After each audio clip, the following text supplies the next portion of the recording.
Hello बच्चों, चलिए start करते हैं हम अपना क्वेश्चन स्टार्ट करने से पहले एक पैराग्राफ दिया गया है जो कि इतना काम का नहीं है, बट फिर भी हम एक बार इसको रीड कर लेते हैं।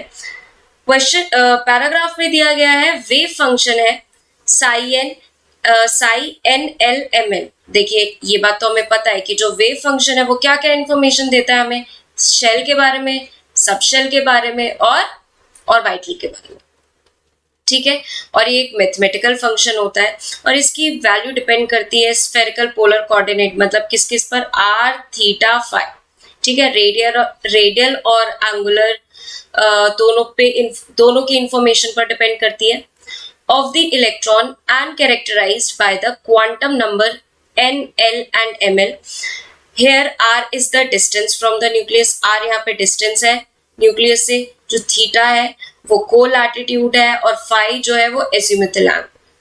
ठीक है, मतलब रेडियल और पोलर कोऑर्डिनेट्स दोनों है। In a mathematical function given in the table z is the atomic number and a naught is the Bohr radius। जो ये मैथमेटिकल फंक्शन मतलब कि जो ये कॉलम दिए गए, 3 कॉलम है। ठीक है, यहाँ पर जो z है, जहां जहां z है वो एटॉमिक नंबर है और जहां जहां a नॉट है वो बोहर रेडियस है।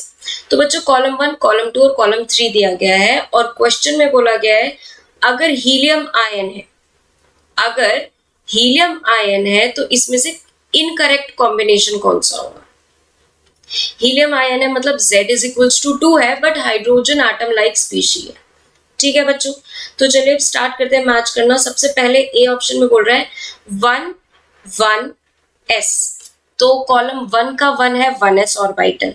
ठीक है, और कॉलम 2 में है 1, और हमें यहाँ पे क्लियरली दिख रहा है कि जो कॉलम 2 का 1 है वो पोलर कोऑर्डिनेट्स पर डिपेंड नहीं कर रहा, तो यानी कि थीटा पे ये डिपेंड, थीटा फाई पे डिपेंड नहीं कर रहा, इंडिपेंडेंट है। तो इसका मतलब ये 1s ऑर्बिटल के लिए सही हो सकता है, क्योंकि जो 1s ऑर्बिटल होता है वो थीटा पे डिपेंड नहीं करता है। उसके बाद इसका s देखते हैं, s क्या बोल रहा है, 1 1 और s में बोल रहा है कि energy needed to excite electron from n is equals to 2 to n is equals to 4 state is 27/32 times the energy need to excite electron from n is equals to 2 to n is equals to 6। बच्चों, question में यहाँ option में ये बोल रहा है कि n2 से जो एनर्जी 2 की है से एनर्जी 4 पर जाने में जो एनर्जी लग रही है वो 27/32 गुना है जब एनर्जी लग रही है 2 से 6 में जाने में। यानी कि हम ये लिख सकते हैं डेल्टा ई एन कहां से, 2 से 4 और यहां पर क्या है हमारा 27/32 2 से 6, 27/32 डेल्टा ई 2 to 6। ठीक है, हम इसको लिख सकते हैं E4 माइनस E2। ठीक है, और इसको लिख सकते हैं 27/32, ऐसे ही रखेंगे। इसको लिख सकते हैं E6 माइनस ऑफ E2। ठीक है, E4 माइनस E2 को हम और क्या लिख सकते हैं, अगर हम -13.6 कॉमन निकाल लेते, क्योंकि एनर्जी का फॉर्मूला क्या होता है, एनर्जी का फॉर्मूला होता है -13.6 z square by n square. तो -13.6 कॉमन निकाल लेते हैं और z स्क्वायर भी कॉमन निकाल लेते हैं। E4 के लिए क्या होगा 1/4 स्क्वायर माइनस 1/2 स्क्वायर। ठीक है, 27, देखिए माइनस कॉमन निकाला, अगर माइनस कॉमन नहीं निकालती तो यहाँ पर प्लस आता और यहाँ माइनस आता, बट मैंने माइनस भी कॉमन निकाल लिया। 27/32। E6 को क्या लिख सकते हैं, E6 को हम लिख सकते हैं 1/6 स्क्वायर। ठीक है, माइनस 1/2 स्क्वायर, फिर से -13.6 कॉमन निकाला हमने और z स्क्वायर कॉमन निकाल लिया। z स्क्वायर से z स्क्वायर कैंसिल, -13.6 से -13.6 कैंसिल। यहाँ पर आएगा 16, एलसीएम यहाँ पर हमारा आएगा 16 और ये 1 माइनस ये 4 है तो ये 1 minus 4 is equals to 27/32।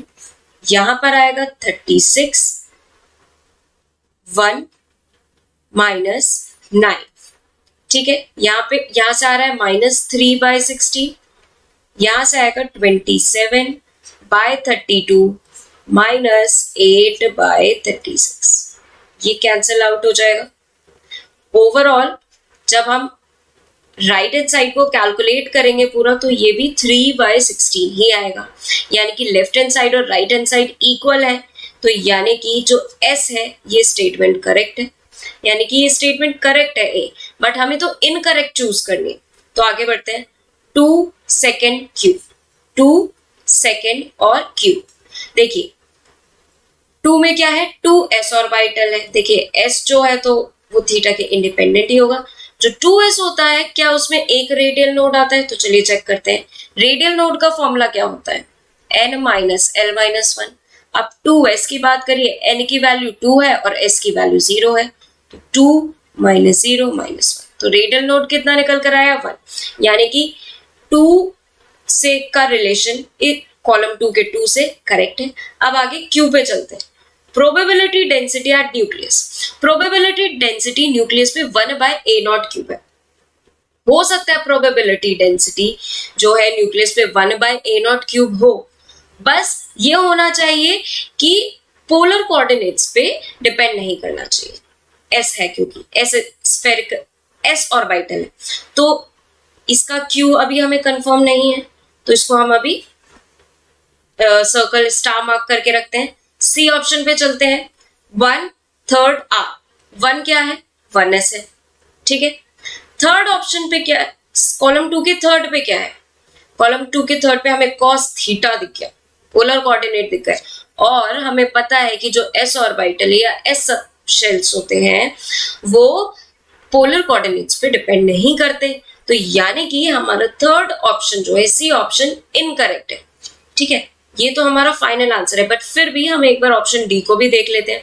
Option D में क्या कह रहा है, फर्स्ट और आर, 1s ऑर्बिटल जो है वो किस पे डिपेंड कर रहा है, यहाँ पे मतलब क्या रिलेशन दिखा रहा है, फर्स्ट वाला, हाँ ये थीटा के इंडिपेंडेंट है, तो ये करेक्ट है, करेक्ट हो सकता है। अभी हम आर को भी चेक करेंगे।